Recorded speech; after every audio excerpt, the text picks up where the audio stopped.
got it. To the thingy first.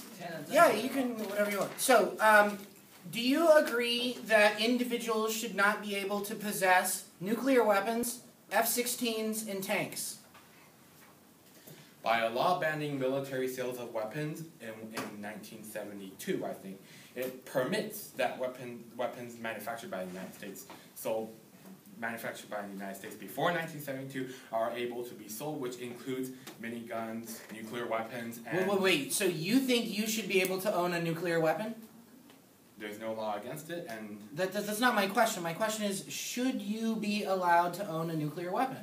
I don't see a problem with that. You don't. So you don't see a problem with Osama bin Laden owning a nuclear weapon? He's dead. What about Adam Gadam? Adam Gadam, should he be able to have a nuclear weapon? It's a question, you're asking if he should. By most people thinking, no, he shouldn't.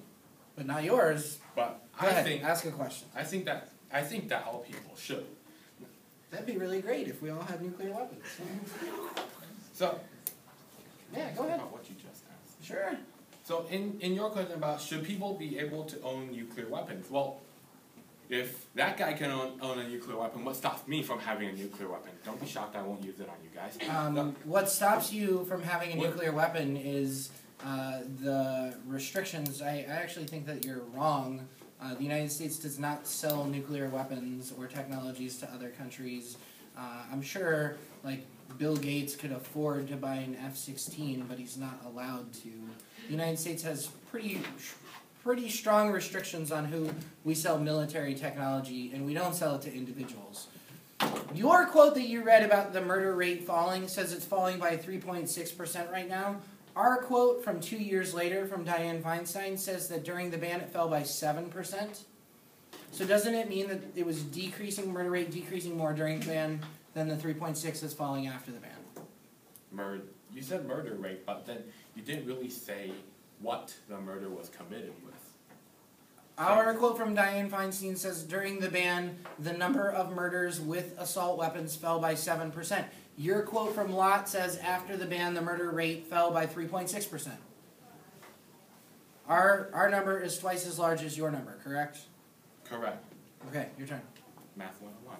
So, in his statement, he said that the crime rate with, assault weapons? The crime rate with assault weapons fell by 7%.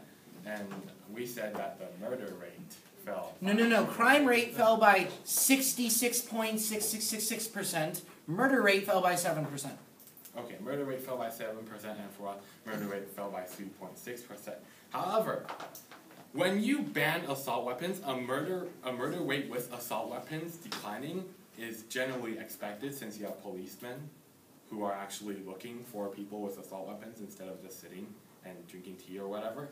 Now, after the ban expires, one would expect that the... Yeah, I read your quote from Lott. The point is, number one, that was 1 year of rates. Number two, what about Aurora? What about Sandy Hook? Are you really telling me that there hasn't been a lot of mass tragedies using assault weapons since the expiration of the ban?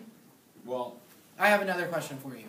Why can't you use a handgun, a shotgun, or a rifle to defend yourself?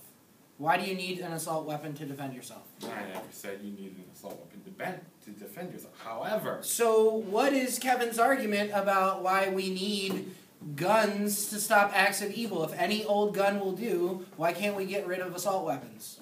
Because assault weapons have what in the military is called an intimidation factor.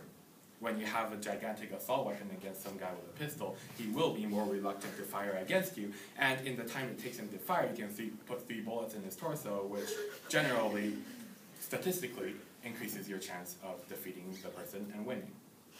Okay. How much time does it say? 4:20. Okay, we're over time.